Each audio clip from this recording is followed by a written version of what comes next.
हम लज्जित हैं देवी, हमें क्षमा कर दीजिए। हाँ देवी, हम वचन देते हैं, अब हम अमृत के बंटवारे के लिए असुरों से झगड़ा नहीं करेंगे। सुंदरी अब जो चाहेंगी, जैसा चाहेंगी वैसा ही होगा। अब आप उदास होकर हमारे हृदय को पीड़ा मत पहुंचाइए। पीड़ा तो आपने मेरे हृदय को पहुंचाई है।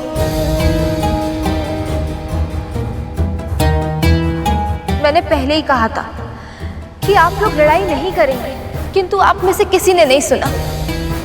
चलिए क्षमा मांगिए, कान पकड़ के उठक बैठक करिए।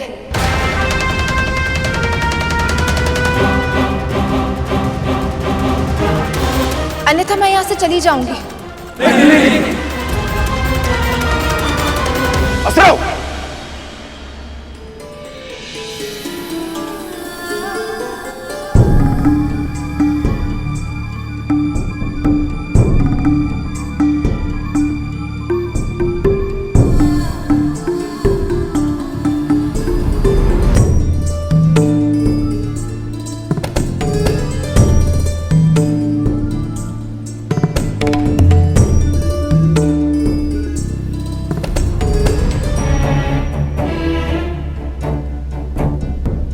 आप भी कीजिए।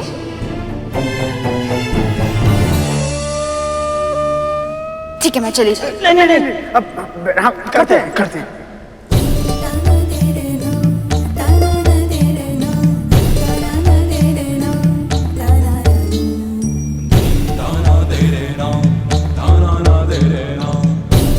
प्रभु ने सही कहा था कि मदिरा के अतिरिक्त एकमात्र स्त्री के नयन ही है जो असुरों से तो क्या, देवताओं से भी कुछ भी करा सकते हैं।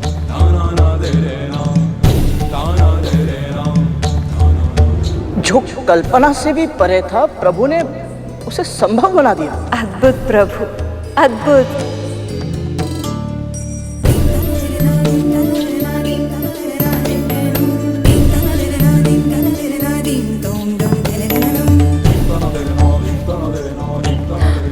बस इतना दंड पर्याप्त है। तो चलिए एक खेल खेलते हैं। आप सभी असुर एक पंक्ति में आ जाइए और आप देवता दूसरी पंक्ति में। मैं आप सभी से एक एक करके प्रश्न पूछूंगी। जो उसका सही उत्तर देगा उसको सबसे पहले अमृत मिल जाएगा। कहिए, स्वीकार है? स्वीकार है देवी। आपको स्वीकार है? स्वीकार है।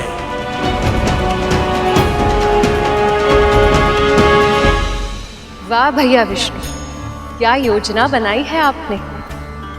अब तो चाहकर भी असुर ये नहीं कह पाएंगे कि उनके साथ पक्षपात किया जा रहा है। मैं तो ये जानने के लिए उत्साहित हूँ सखी कि कैसी होंगी प्रभु की पहेलियां।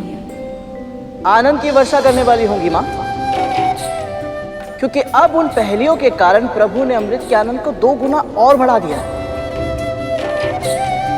एक ओर देवताओं को जीवन का अमृत प्राप्त होगा और दूसरी ओर हम सभी को इन पहेलियों के रूप में ज्ञान का अमृत प्राप्त होगा।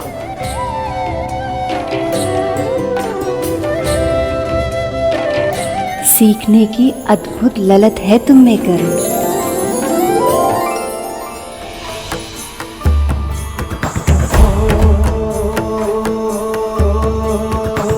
कुसुम कली है, खिली खिली है, सुंदर छैल छबीली, गौरांगी मधुर्य सजीली, कामिनी नारी नवेली, रंग रंगीले होठ रसीले, नैन बड़े कजरारे, एक झलक जो देखे कोई तनवर जीवन हारे। मोहिनी आई मन को मोहने आई, मोहिनी आई मन को मोहने आई, मोहिनी आई मन को मोहने आई, मोहिनी आई मन को मोहने आई, मोहिनी आई।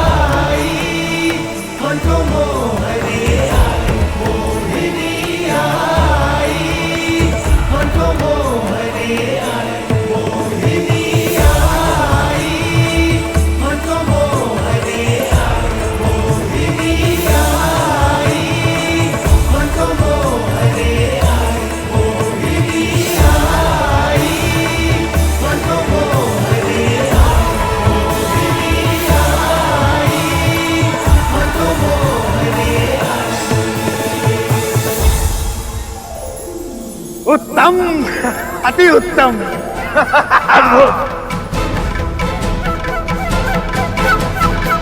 जो उत्तर बताए वो पुरस्कार पाए, जो अमृत पिए वो अमर हो जाए।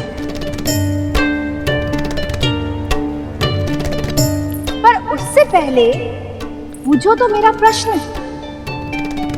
बोलो बोलो बोलो, पृथ्वी से भारी है क्या?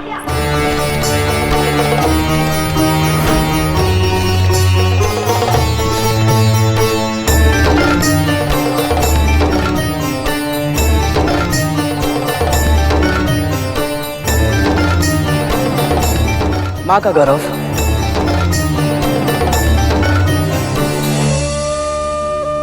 पृथ्वी से भारी केवल एक ही वस्तु है, मां का गौरव।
धन्यवाद प्रभु, ये सब बस आपकी कृपा दृष्टि के कारण हुआ है।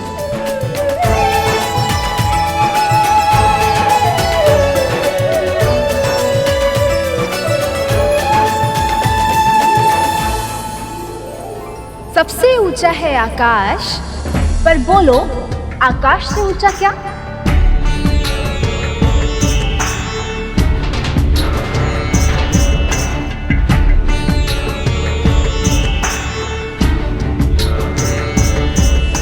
पिता।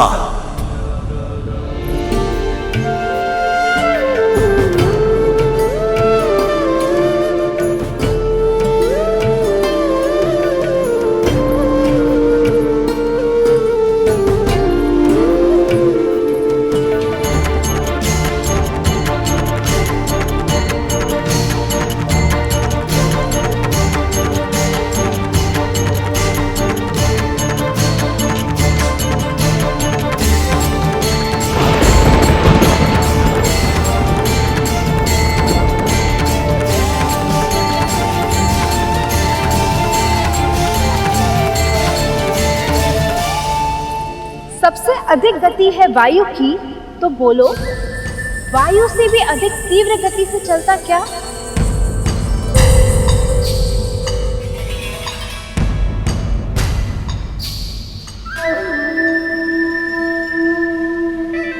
मन।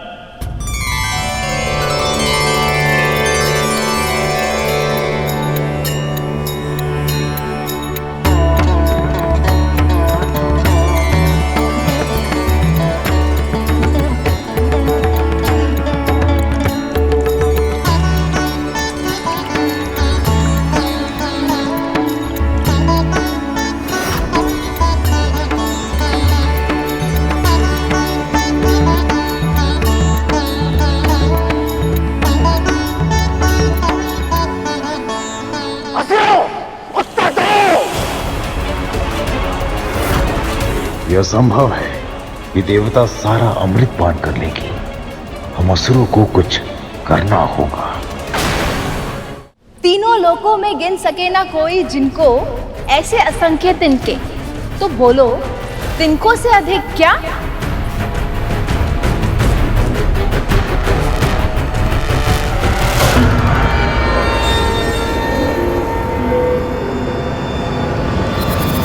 चिंता।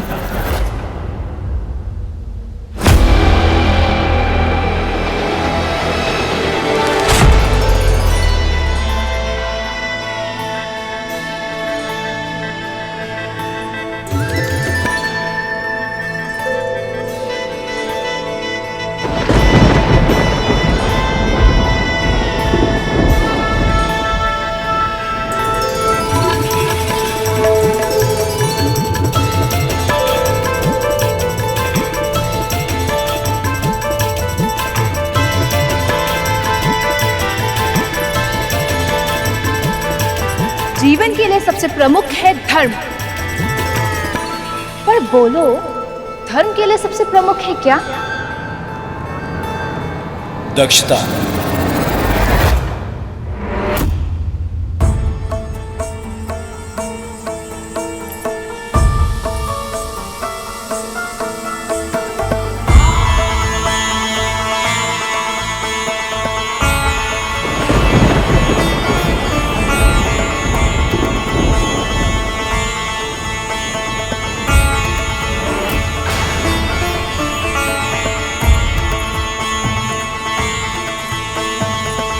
व्यक्ति को सबसे प्रमुख है यश, पर यश के लिए आवश्यकता क्या? दान।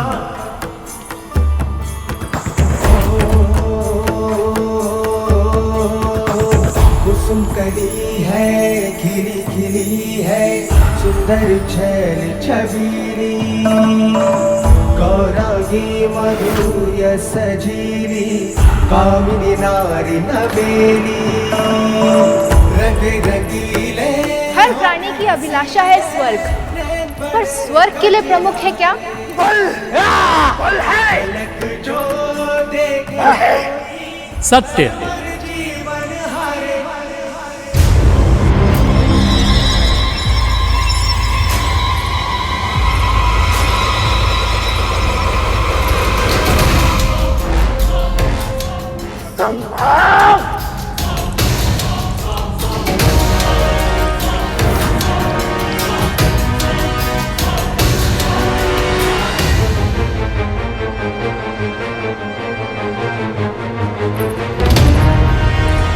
सभी की आशा है सुख, पर सुख का साथी क्या?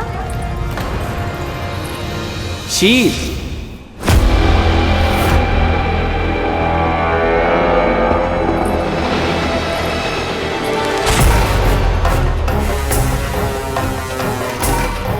एक के बाद एक सभी देवता अमृत पाते जा रहे हैं, पर असुरों में से किसी को भी अभी तक अमृत के दर्शन तक नहीं हुए। ऐसे तो यह देवता सारा अमृत समाप्त कर देंगे। नहीं नहीं, मुझे शीघ्र ही कुछ करना होगा। परम सुंदरी दिव्यांगी धूप सी नारी, चंचला दिव्य अप्सरा मुस्कुराती, दिव्य अप्सरा मुस्कुराती रूप सी। अब कोई मुझे पहचान नहीं पाएगा। इस देवता के स्वरूप में मैं अमृत प्राप्त कर लूंगा।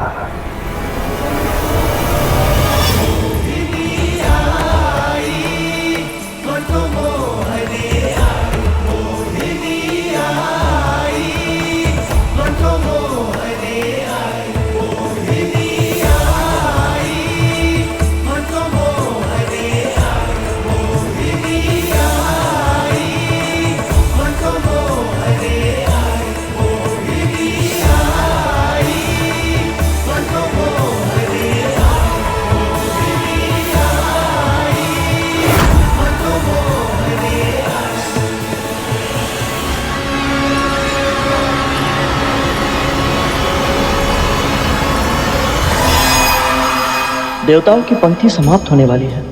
लगभग सभी को अमृत मिल गया है, परंतु असुरों में से कोई भी अमृत को छू तक नहीं पाया। वज्रांग और राहुल इस पराजय को कैसे स्वीकार करेंगे?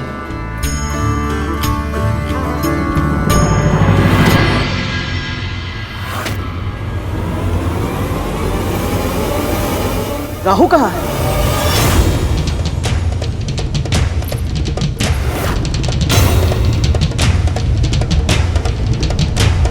अभी तो राहु यही था, फिर अमृत बंटवारे को मध्य में छोड़कर भला वो अचानक कैसे कहीं जा सकता है?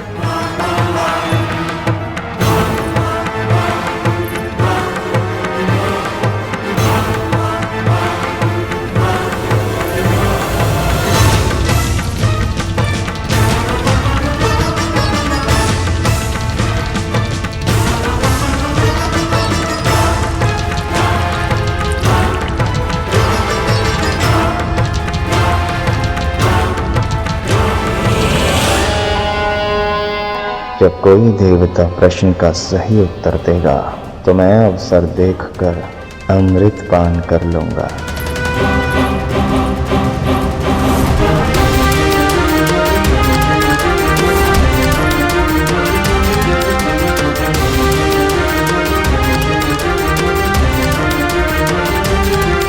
ऐसा क्यों प्रतीत हो रहा है कि कुछ अनुचित होने वाला है?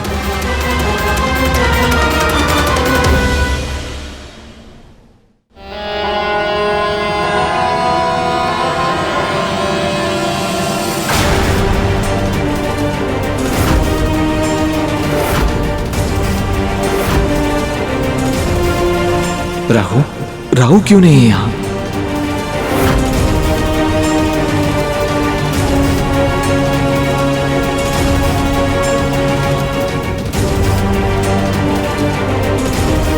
देवों की पंक्ति में ये अंतिम व्यक्ति कौन है? ये तो देवता नहीं है। चंद्रदेव कौन है वो?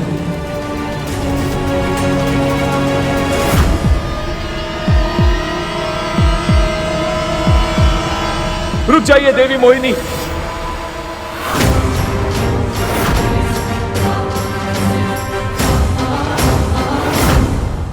देव नहीं है ये।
राहु राहु राहु।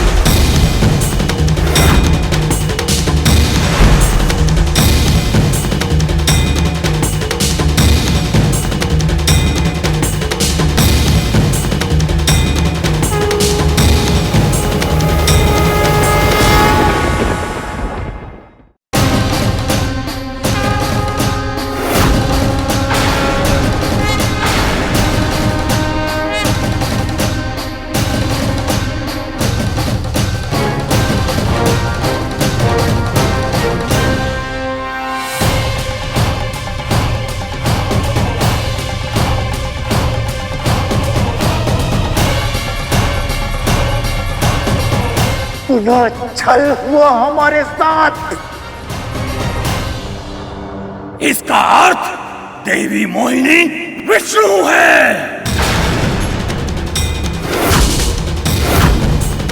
तुमने दुष्टता की सारी सीमाएं पार कर दी हैं राहु। अब तुम्हें दंड मिलेगा।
शीश कटने के बाद भी इसके धड़ और शीश दोनों में प्राण है। माँ, ये कैसे संभव है? वो इसलिए कर क्योंकि अमृत के एक बूंद को उसने पी लिया है।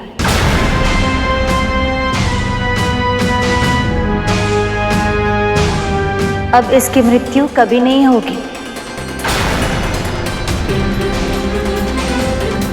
पर स्वयं प्रभु के सुदर्शन चक्र ने इसे 2 भागों में विभाजित किया है। इसलिए अब पूरी सृष्टि में कोई भी कभी भी इसे जोड़ नहीं पाएगा। अब ये सदैव 2 भागों में विभाजित रहेगा। जिस प्रकार तूने स्वयं को 2 भागों में बांटकर मेरे साथ छल किया है, यदि फिर किसी के साथ ऐसा छल किया तो तू सदैव के लिए 2 भागों में बट जाएगा और फिर तेरे दोनों भाग कभी एक साथ नहीं हो पाएंगे। ये मेरा श्राप है। इसे चेतावनी दी थी मैंने। यदि इसने धर्म के पथ को चुन लिया होता तो आज ये स्थिति नहीं आती। मुझे तो प्रभु के क्रोध से भय लग रहा है।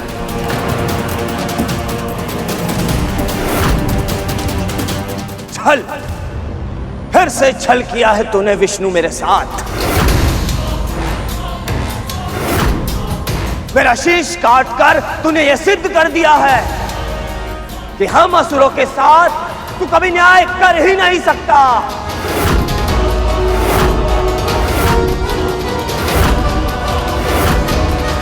मूर्ख, कोई छल नहीं किया है मैंने, वही किया है जो तुम असुर सदैव करते आए। उत्तर दो, देवताओं को कैसे पराजित किया था तुमने? शारीरिक बल से, युद्ध क्षमता से, या फिर छल से?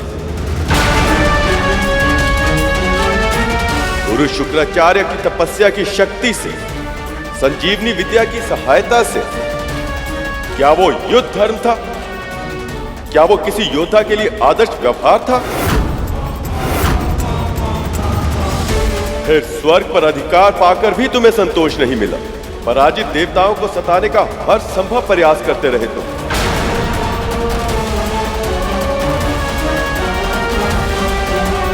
यहां तक कि अपनी मां समान देवी अदिति की तपस्या भंग करते समय उनके प्राण तक लेने का प्रयास किया। देवताओं की माता अदिति ये भीषण तप अपने पुत्रों को स्वर्ग का सिंहासन पुनः दिलाने के लिए कर रही है, परंतु उन्हें यह स्मरण नहीं है कि हम उनका यह उद्देश्य कभी पूर्ण नहीं होने देंगे। ऐसे अधर्मियों का शासन स्वर्ग पर तो क्या, पूरे ब्रह्मांड में भी यदि कहीं होगा तो मैं उसका विरोध अवश्य करूंगा।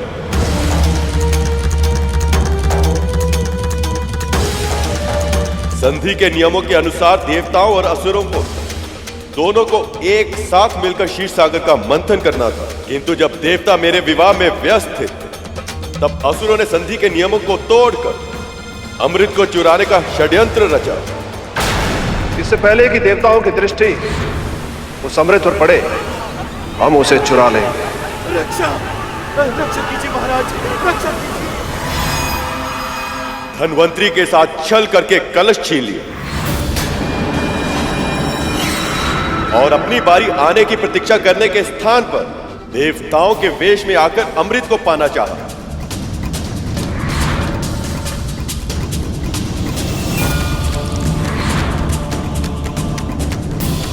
जो स्वयं छल पर छल करता आया हो, उसे दूसरों के कार्यों पर आपत्ति उठाने का कोई अधिकार नहीं।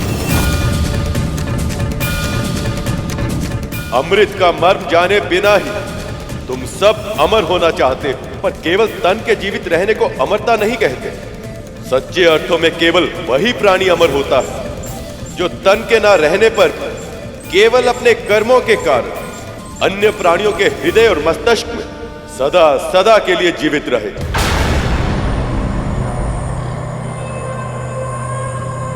तुम्हें लगता है कि मैं देवताओं का पक्ष लेता हूं, पर जड़ बुद्धि, मैं देवताओं का नहीं, देववत का पक्ष लेता हूं। जानते हो क्या है देववत? धर्म और सत्य के मार्ग पर चलना, मन में दया का व्यवहार रखना, दूसरों के साथ परोपकार करना और अपनी शक्ति सामर्थ्य का उपयोग संसार के कल्याण के लिए करना।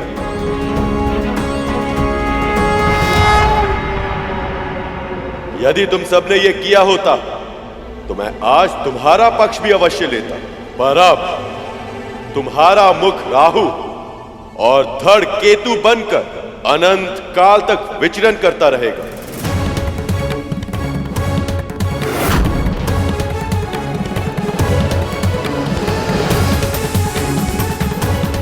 ताकि आने वाले समय में संसार को यह स्मरण रहे कि देववत के बिना अमृत को प्राप्त नहीं किया जा सकता।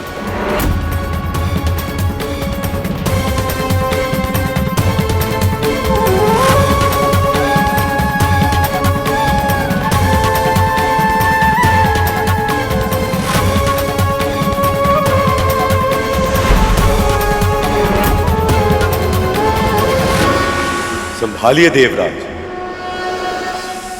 आज से अमृत आपका हुआ।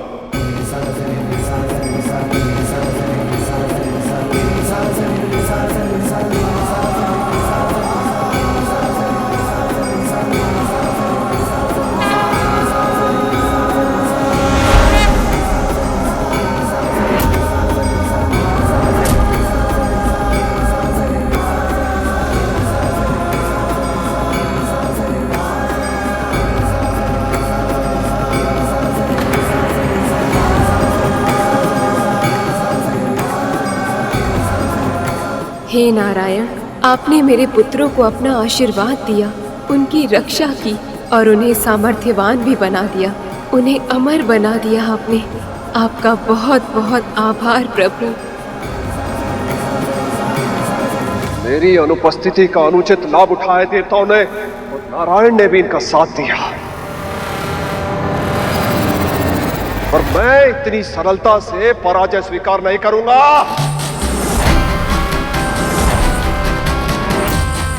मैं अपना भाग्य बदलने जा रहा हूं मां। अमृत को प्राप्त करके रहूंगा मैं किसी भी मूल्य पर।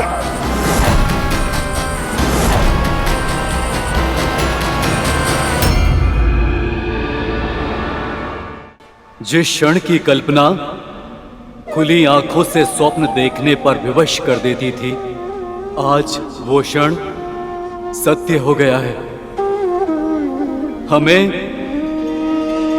हमें अमृत मिल गया है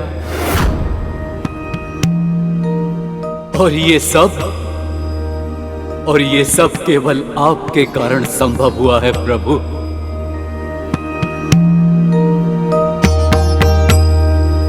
मंथन को सुनिश्चित करने के लिए आपने कच्छप का अवतार लिया।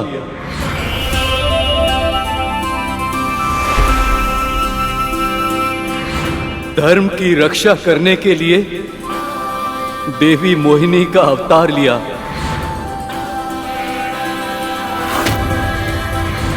और स्वयं इस कलश की रक्षा की।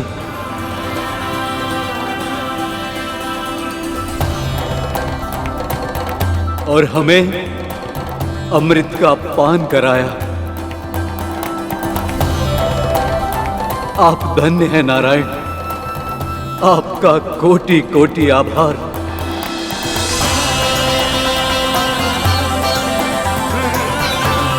और अब मैं देवराज इंद्र अपने सभी देवताओं की ओर से आपको वचन देता हूं कि हम अपना दायित्व पूरी निष्ठा के साथ निभाएंगे और समाज के कल्याण के लिए अपने जीवन को समर्पित कर देंगे। आप सबसे यही अपेक्षा है। आप अपने निश्चय में सफल रहे। आपका कल्याण हो।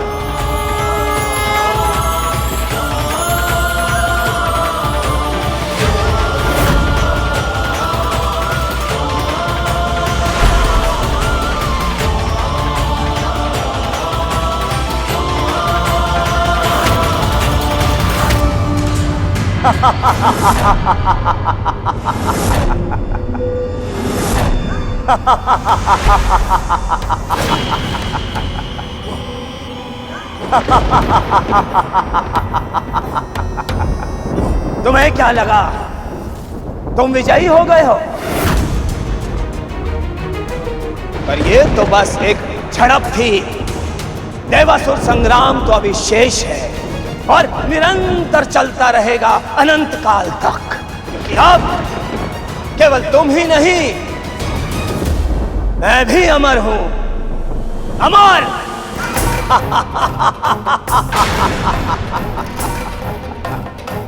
अब मैं तुम सबको सदैव ही भयभीत करता रहूंगा।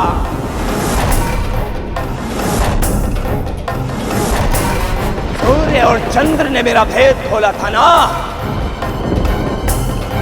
अब मैं उन दोनों के चारों ओर चक्कर लगाता रहूंगा और जैसे ही मुझे अवसर मिलेगा मैं उन्हें निगल जाऊंगा।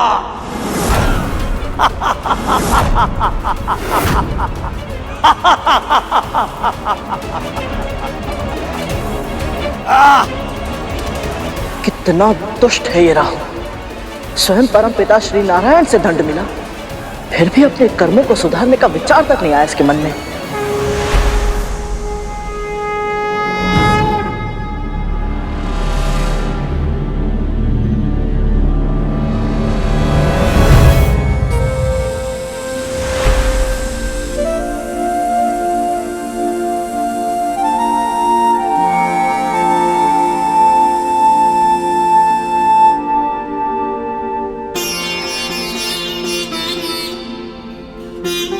जिसके मन में अपने कर्मों को सुधारने का विचार आ जाए, वो असुर कैसे हो सकता है कर? प्रभु, आपका ये मोहिनी अवतार अपने उद्देश्य में सफल रहा। बहुत बहुत बधाई हो प्रभु।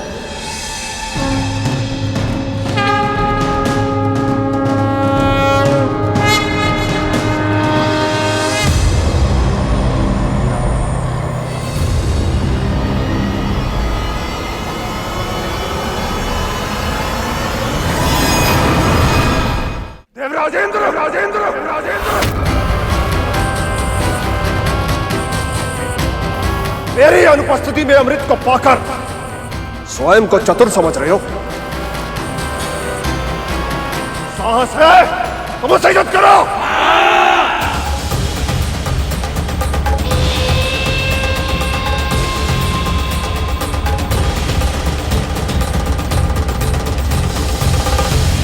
आपने इन असुरों को कितने अवसर दिए, कितनी बार समझाया, कितनी बार इनके अपराधों को क्षमा किया, परंतु ये असुर ये समझना ही नहीं चाहते कि अमृत के योग्य ही नहीं, और आपके निर्णय के बाद भी अमृत छीनने के लिए इन्होंने देवताओं पर आक्रमण किया। प्रभु मुझे आज्ञा दीजिए, मैं इस युद्ध में भाग लेकर अमृत की रक्षा करना चाहता हूं, और आपके निर्णय के अपमान का परिणाम इन असुरों को भोगना ही होगा। आज्ञा दीजिए प्रभु। अमृत की एक भी बूंद ऐसे किसी भी प्राणी को नहीं मिलनी चाहिए जो इसके योग्य ना हो। जाओ कर, धर्मयुद्ध तुम्हें पुकार रहा।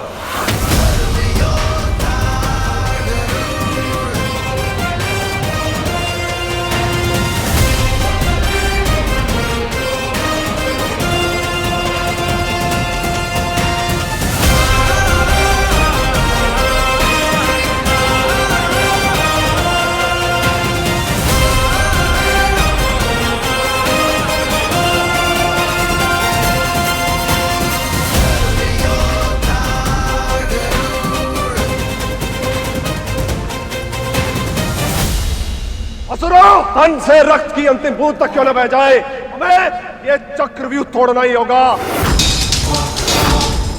अमृत को किसी भी मूल्य पर पाने का प्रयास करो। आसुरी शक्ति की, आसुरी शक्ति की।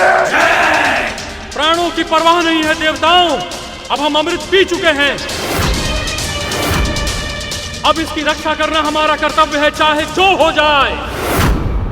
ये सुरक्षा कवच टूटना नहीं चाहिए। आक्रमण!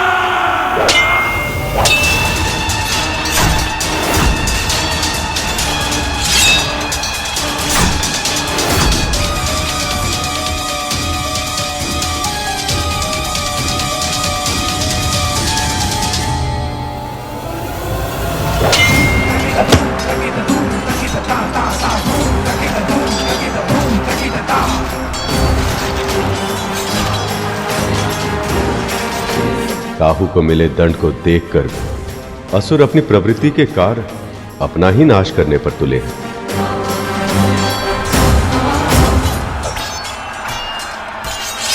जयंत, मेरे पुत्र,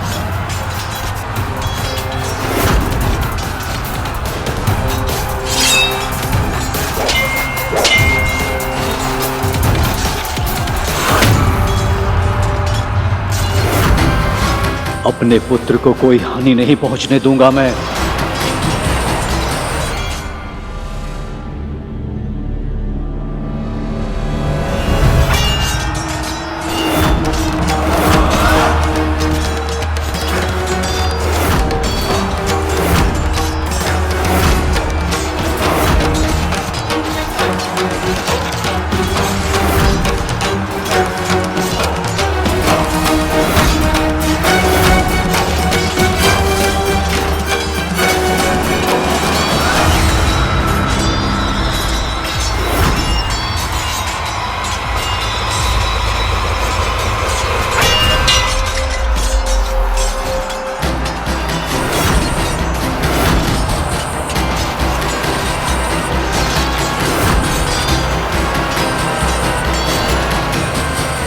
इंद्रपुत्र जयंत अभी भी बालक है प्रभु। एक बालक पर वार करके बलि ने युद्ध के नियमों का उल्लंघन किया है। प्रभु, अब देवराज इंद्र क्या करेंगे? अपने पुत्र की रक्षा या अमृत की?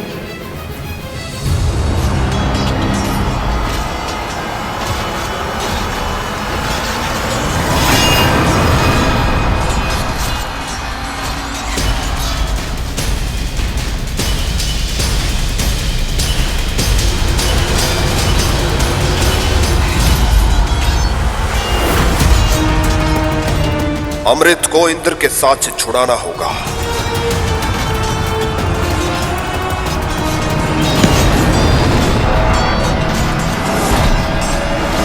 यदि अमृत गिर गया तो अनर्थ हो जाएगा।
ये ले जयंत, अमृत और अपनी रक्षा करो।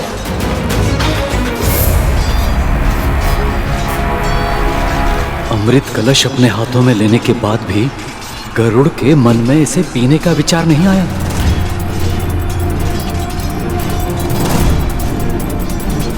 जाओ यहां से शीघ्र। गरुड़, जयंत के साथ जाओ और अमृत को स्वर्ग तक पहुंचाने में उसकी सहायता करो। जाओ। देवराज, आप सच में चाहते हैं कि मैं अमृत लेकर जयंत के साथ जाऊं? हाँ गरुड़, जयंत अभी छोटा है और उसे तुम्हारी सहायता की आवश्यकता होगी और मुझे तुम पर पूरा विश्वास है। अब परीक्षा होगी गरुड़ के व्यक्तित्व की। क्या इस विश्वास का सम्मान कर पाएगा या अमृत के लालच में अमृत का पान कर लेगा? अब शीघ्रता करो और जाओ यहां से, जाओ। जो आ गया, चलो जयंत।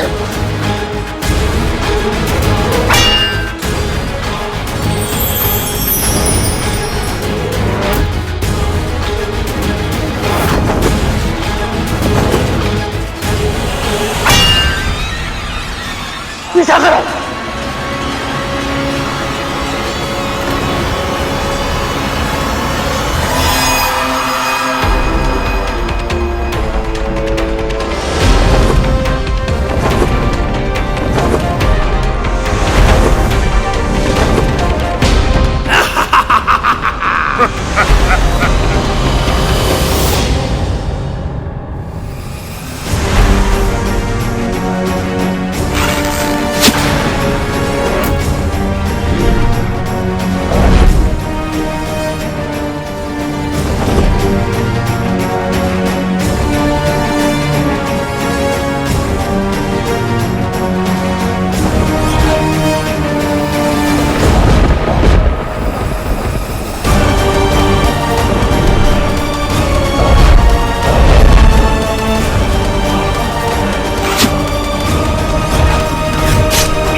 प्रभु, अमृत की 4 बूंदें गिर गई।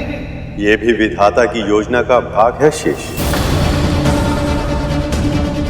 भारत खंड के 4 नगर हरिद्वार, प्रयाग, उज्जैन और नासिक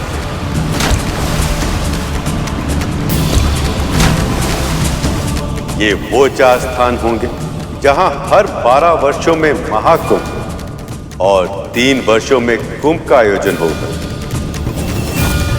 उस समय जो व्यक्ति भी इन स्थानों पर नदी में स्नान करेगा उसे अमृत प्राप्त होने के समान फल मिलेगा।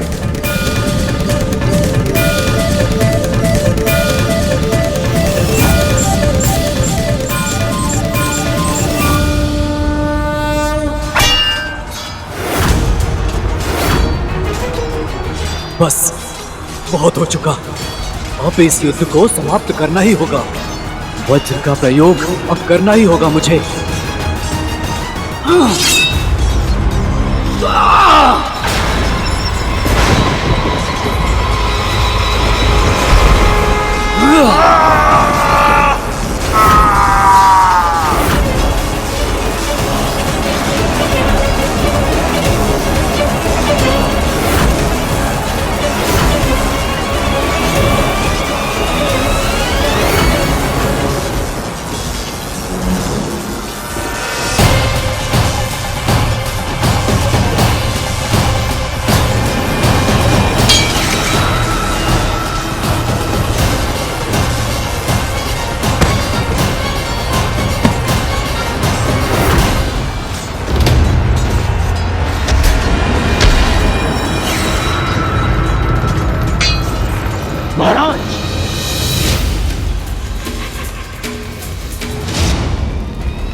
महाराज बलि अचेत हो गए हैं। विजय श्री हमारी हुई। देवराज इंद्र की, देवराज इंद्र की, देवराज इंद्र की, देवराज इंद्र की।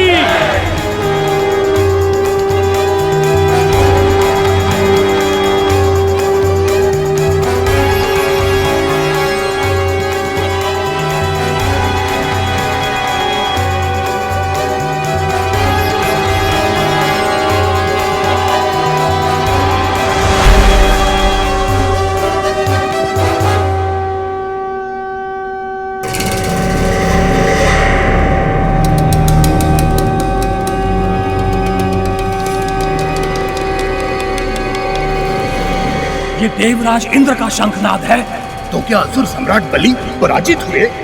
अवश्य ही देवता जीत चुके हैं। उसके बिना ये विजय शंखनाद बजाना असंभव है। तो अब क्या करें हम?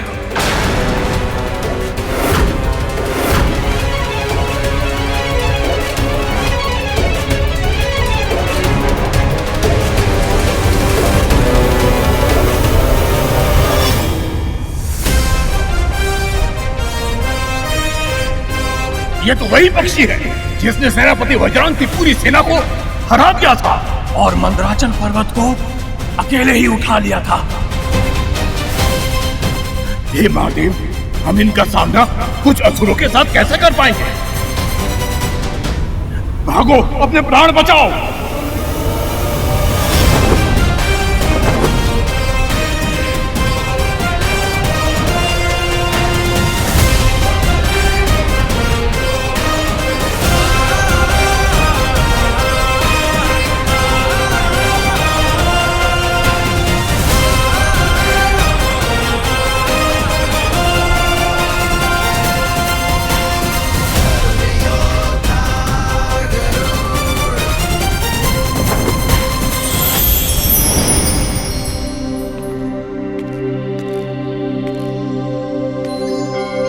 मुझे और अमृत को यहाँ तक सुरक्षित पहुँचाने के लिए आपका आभार करूँ। आभार की आवश्यकता नहीं है जैन, ये तो मेरा कर्तव्य था। चलिए इसे सुरक्षित भीतर रख देते हैं। नहीं जैन, स्वर्ग में प्रवेश करने का अधिकार अब तक मैंने अर्जित नहीं किया है।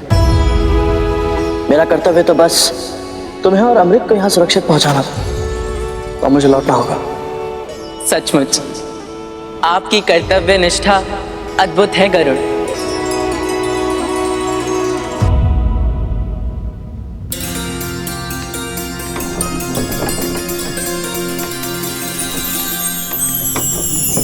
प्रभु विष्णु की कृपा से स्वर्ग पर देवताओं का आधिपत्य पुनः स्थापित हो गया।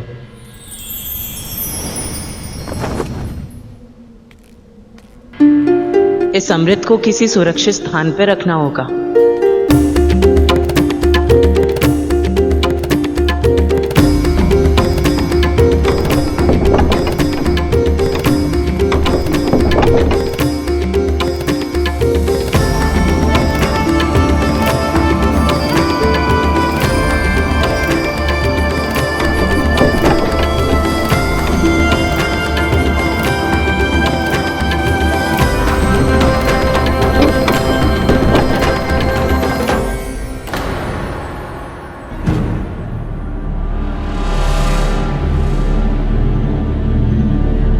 मैं देवराज इंद्र का पुत्र जयंत हूँ।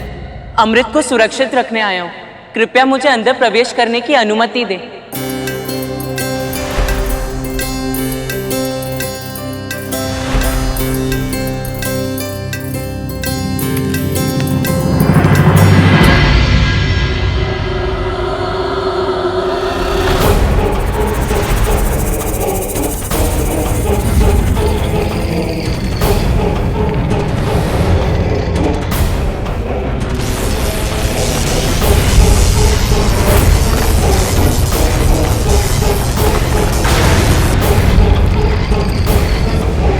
ये दोनों सर्प की प्रतिमा पिताजी के भूलोक पर रहते सर्प भाइयों की तो नहीं हो सकती। अवश्य इन्हें स्वर्लोक की सुरक्षा के लिए बनाया गया है।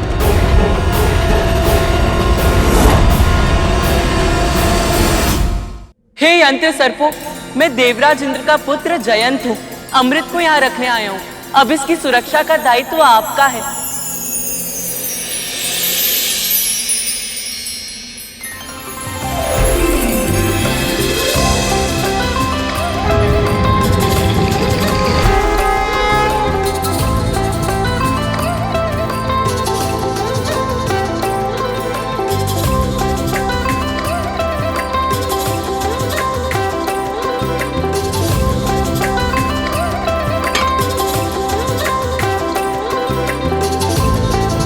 अब अमृत सुरक्षित हुआ।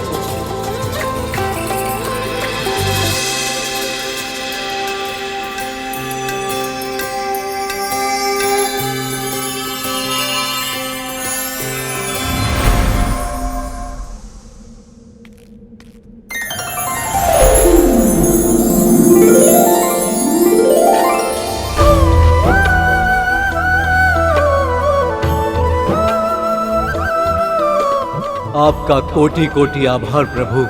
श्रीहीन, भाग्यहीन, परम दुख की अवस्था में हम देवता व्याकुल थे और ऐसी स्थिति में आपने हमारी पुकार सुनी। हम पे कृपा करके क्षीर सागर के मंथन जैसे असंभव कार्य को संपन्न किया। हम तो बस माध्यम थे प्रभु। ये विजय तो आपकी ही है। विनाश के मुहाने पर खड़े इस संसार को नया जीवन दिया है आपने।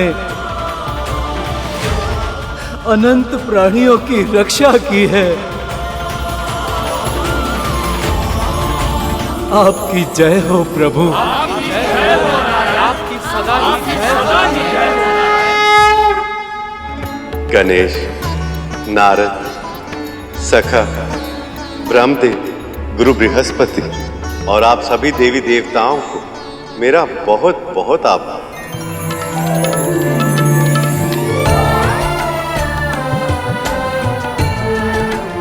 आप सबकी सहायता से समुद्र मंथन सफल हो पाया। आप सबकी सम्मिलित शक्ति ने वो कर दिखाया जो कुछ समय पहले कल्पना से भी परे था।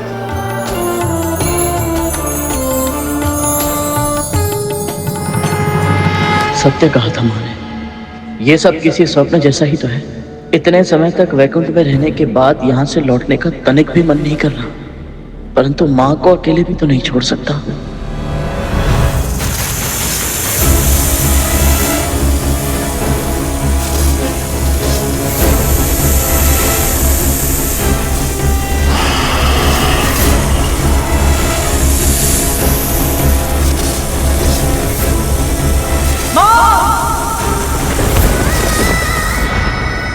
वहां माँ को कितना कुछ सहना पड़ता है, कितना श्रम करना पड़ता है।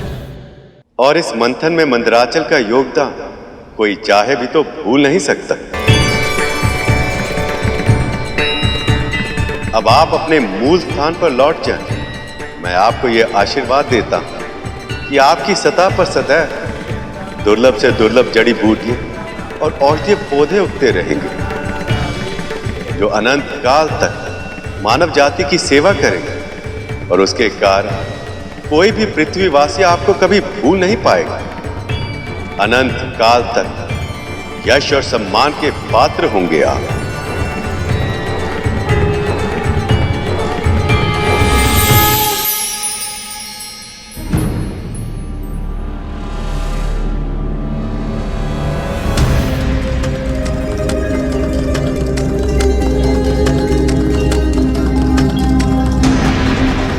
अब समय आ गया है सखा, वासुकी को उसके घाव से मुक्ति देकर उसे अपना आशीष प्रदान करें। अवश्य सखा।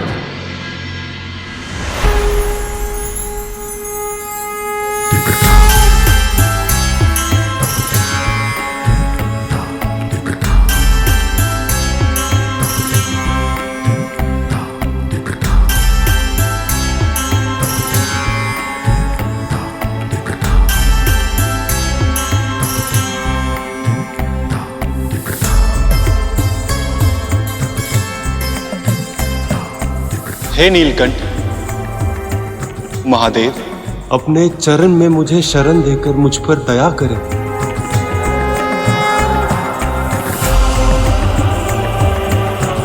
उठो वासुकी, उठो।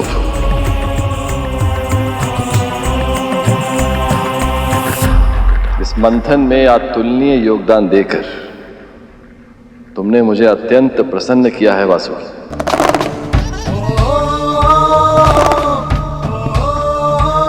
अब से तुम्हारा स्थान मेरे चरणों में नहीं, ऊपर है, बहुत ऊपर। प्रभु,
नागेश्वर महादेव शिव की। नागेश्वर महादेव शिव की।